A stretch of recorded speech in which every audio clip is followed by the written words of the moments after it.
Well, episode 2 of the Falcon and the Winter Soldier debuted today in the episode titled The Star Spangled Man. And keeping up to my promise about talking about every single one of these episodes as they air, we're going to talk full spoilers. So if you've not seen the episode yet, get your ass over to Disney Plus, check out the episode, come back, and then join the conversation. So episode 2, guys, I'm still totally in love with this show so far. This is exactly what I wanted this show to be. This is exactly what I expected it to be. I'm really enjoying getting to know Falcon and the Winter Soldier as characters more in the show. I like the intrigue that's been building so far with the villains and possibly even more villains, this introduction of a new Captain America and what that means, and we're going to unfold all of that right here. So starting right off with the new Captain America, because that's kind of where the episode starts, is it just this backstory of who is this guy? America! Fuck yeah! And our new Captain America is a soldier named John Walker, and he's played by Wyatt Russell. Yes, Kurt Russell and Goldie Hawn's son. We saw him in Overlord. We've seen him in a lot of comedies, but it really wasn't until Overlord that I was like, wow, I actually see some of his dad's screen presence here. So I'm looking forward to seeing what we get out of him, regardless what comes of this character. But he's a soldier that's gotten a lot of medals, he's got a lot of accreditation behind him, and it's obvious that he's basically being placed into this role as kind of like a symbol of hope. Kind of like how Captain America was in Captain America the First Avenger before he started taking on the Nazis and taking on Red Skull. He was just kind of this symbol for America, and that's kind of what they're trying to regain here, while at the same time putting him out to do certain missions. It doesn't look like he's a super soldier or anything yet. I mean, I'm still a little bit curious of how the shield works, because they show him throwing it and it's like the same exact way that Steve Rogers was throwing it. So is there a lot of power just in that shield and this little retractable magnetic nature to it? I'm not really sure. Maybe we'll get answered that in the comment section from somebody that's like, you moron. They said that in Avengers 3. But John Walker is a very interesting character thus far for me, because when you first see him, my initial gut reaction is very similar to how Bucky's reaction has remained. And it's like, bitch, you ain't the captain. I'm the captain now. But the way they intro him in this episode is that this is a soldier. This is a guy that's taking this, he's taking it on as this thing that he honors, that he actually respects. He understands the full weight of that title, Captain America, at least thus far it seems that way. And so it brings this complicated nature to his character, to where part of you as a fan of Captain America, or a giant fan as in myself, you look at it and you're like, I automatically don't like you, you're not Captain America, you don't deserve the shield. And that's kind of the way that Bucky views everything. And then you have this other side of the character to where, as you get to know him, well, maybe he's just trying to do the right thing. Maybe he's trying to be what Steve Rogers was without the super serum. Maybe he's just trying to be a help in any way that he can, be it being a symbol or actually getting out there and kicking some ass. Maybe there is a side to him that, though he may not deserve the title Captain America, and the fact that that's even a title in the first place is a little, skewed, but he might be a good guy. He might be somebody that eventually will find his place in this mission, in this world, in this post-blip apocalypse. And that brings an interesting dynamic to his character that I like. I have not researched the character whatsoever. Maybe John Walker is like an obvious, huge supervillain in the comics that a lot of the comic nerds are like, what are you talking about? He's good. He's a fucking asshole. He did this. I don't know. And I'm not going to research it whatsoever, because that's how we all got into trouble with WandaVision, isn't it? And then the episode quickly gets into the dynamic between Bucky and Sam, which we didn't get in episode 1, actually. We just kind of got individual stories and where they are. This, they finally interact with each other, and you very much get that buddy cop kind of feeling that you figured you were going to get from just the name alone, but also the trailer. And I did enjoy some of their bickering back and forth. They kind of argue like a married couple. They both like each other. They're both on each other's side. There's not like this, huge rivalry between them, but, they were Captain America's boys. One of them is the good soldier that was always there, that was, did everything right pretty much. Then you have Bucky, who's kind of like the redheaded stepchild because he was a murderer for 80 years.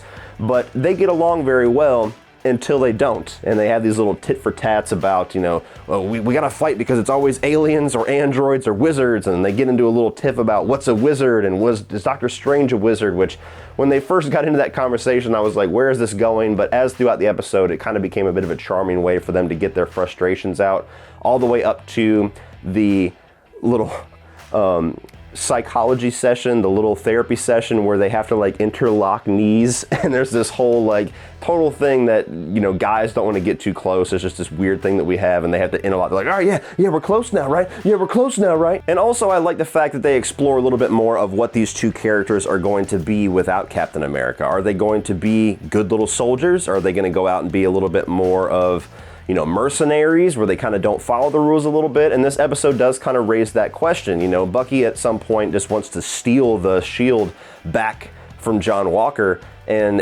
you know, that's a very Bucky thing to say, and part of me is kind of like, yeah, beat his ass, take that shield back. And then you get Sam in there, and he's kind of like, look, that kind of sounds fun, but no, you know, we got to do it this way. And even by the end of the episode, when they're rejecting the whole partnership with John Walker, you start to see where Sam might even kind of go a little bit more mercenary with it. And I like that. I like the fact that this is not just going to be an obvious, okay, these guys are good little soldiers, they're going to do everything right, everybody else is bad guys. We might get into some scenarios where Sam and Bucky do some things that are going to screw up the works, or are going to get in the way of John Walker, and maybe John Walker will be in the right. I don't know, but I'm intrigued to find out. And then they get into this whole thing about super soldiers and the existence of them, and in the past existence of them, and everything beyond Steve Rogers. And I really enjoyed that side of it as well. Not only on the villain side, where they're fighting these people that are clearly enhanced somehow, but also when you get into this section where Bucky takes Sam to meet this man named Isaiah, who is going to have some answers for whatever they are looking for. And come to find out, he was essentially Captain America before Captain America came back and was a thing. And him and Bucky had a few run-ins. And this guy, when he starts telling his story about, you know, how the government, how the world thanked me for being a hero, it's pretty gut-wrenching, to where, you know, Steve Rogers was always hailed as this, you know, the Star Spangled Man, like this episode is titled, this shining ray of hope and this hero for the people. And then you have this guy that was positioned to be the exact same thing, but he was turned into a lab rat, and he was imprisoned and tested on and cut open and stabbed with needles for 30 years. And now he's just this broken, bitter person. And it brings a really interesting dynamic to this show, but also to the whole lore of super soldiers, because we've seen it a few times throughout the MCU, not only with Steve Rogers, but also with, like, in the Hulk. I mean, the Hulk is partly there because of the super serum. It was a super serum gamma ray type of reaction that went wrong, but also the villain in the original Incredible Hulk with Tim Roth was also a victim of the super soldier. So it's like this, how many times have people been experimenting, trying to recreate this Captain America thing, and either failed or succeeded, like with Isaiah, and then they just weren't allowed to be heroes. It's like, all right, we got to cut this guy open and figure out why it worked with him, but why it turned this guy into a giant monster. And I also like the political side of things, and even some of the social issues that it brings up, which it does in a very subtle way, to where it doesn't feel like the show is preaching at you or trying to take a stance or trying to be ultra liberal or anything like that. It's a show that it brings questions forward in the context of this universe that does make you think. You know, you have Captain America, who is a white guy, blonde hair, blue-eyed, everything, and then you have this guy, Isaiah, who is a black man and was immediately thrown into prison and experimented on. And they couple that with a scene right after that where Sam and Bucky walk off into the streets, and they're starting to have this argument. These cops come up and are like, hey, what's going on? Do you need us to help here? And they're not asking Sam that. They immediately turn to Bucky, the white guy, and they're like, hey, is he bothering you? It gives me the feeling that part of the journey of this show is going to be Sam's journey, trying to feel that he is worthy of the shield. I know there's a lot of people out there that didn't want to see him immediately take the mantle of Captain America, and I was actually one of those people. But I think that might be an interesting journey to take on this show, to where he gives up the shield, doesn't feel like he's worthy of it, doesn't feel like that's his to take.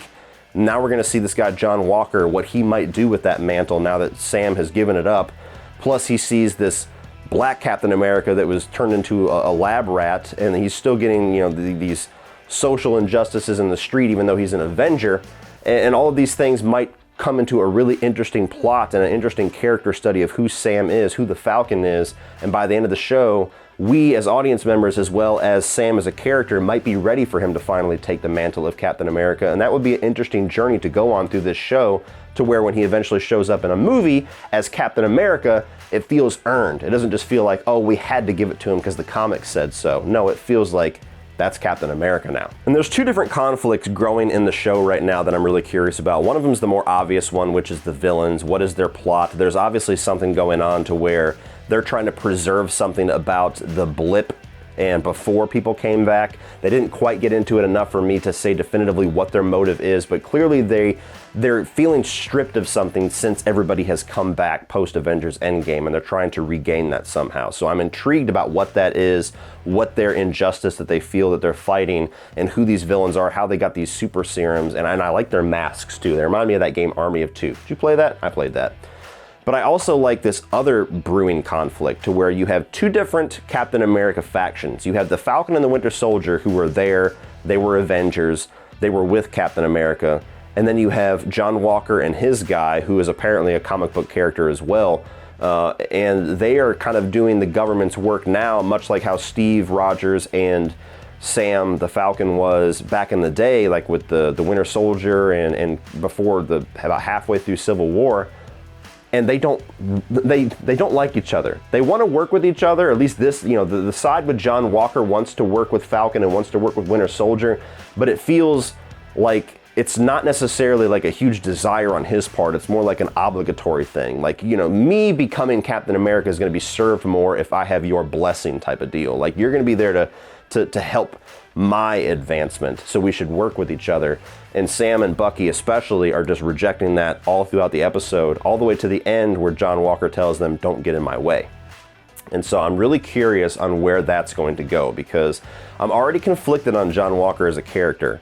And I feel like it's an obvious route if he goes antagonistic, but I think it's going to be an intriguing route if they don't quite go full blast villain with him and he's trying to do the right thing, but Falcon and Winter Soldier's more mercenary style of things is getting in the way of his mission. Almost forgot, got to talk about the action sequence that we got in this one, because that was one of the bigger parts, one of the best parts of the first episode, and something that I thought was going to be very strong in this series, and thus far it has been. So that whole fight scene on the two semi-trucks I thought was pretty badass. I mean, when you have just Falcon and Winter Soldier in the mix, I thought it was a really cool scene with the whole, the hostage is actually the leader, and now we're in a really fucked up situation, and now they're fighting super soldiers on top of these two semis while they're driving down the road.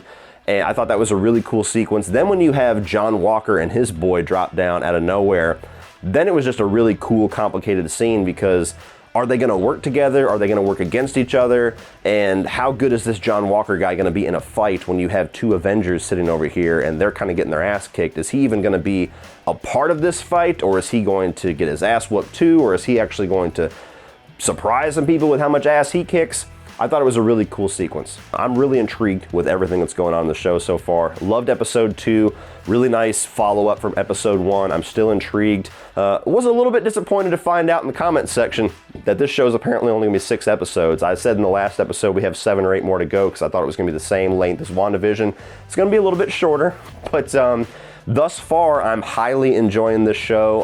I'm enjoying the week-to-week format too. I don't feel like there's not enough in this episode to where I'm like, oh, I want more. What the fuck? I just want to binge it. I feel like there's just enough here. There's just enough answers, just enough intrigue, just enough of a tease with the mention of Zemo to where I know what to expect to an extent in the next episode, but I can wait. And I can talk about this episode and think about it and build to that. And so I enjoy the week-to-week format much more here than I did with WandaVision. So thus far, guys, loving this show. So what do you guys think of episode 2, The Star Spangled Man? Are you a fan of this series thus far? Are you loving it on the level that I am? Do you prefer the more intrigue of WandaVision and this just kind of feels like traditional Marvel stuff? What are all of your thoughts? And what do you expect for episode 3? Try not to spoil things down below as far as if you know things from the comics. Like if John Walker is a guy that's just an obvious villain, please don't talk about that down below, because you're going to ruin it for some of us that are not trying to be a part of the intrigue game that we lost horribly with WandaVision. But let me know your thoughts down below, guys. Please like and share this video. Hit that subscribe button so you can catch all the rest of this series as I go through it every single week with you as they drop on Fridays. And you can check out all my other content as well. I've done MCU rankings, reviews, DC rankings, just talked about Snyder Cut with a spoiler review with Durbin, so you can check that out. All of you guys, thank you for watching, and as always, remember, opinions are like assholes, but that doesn't mean that you have to be.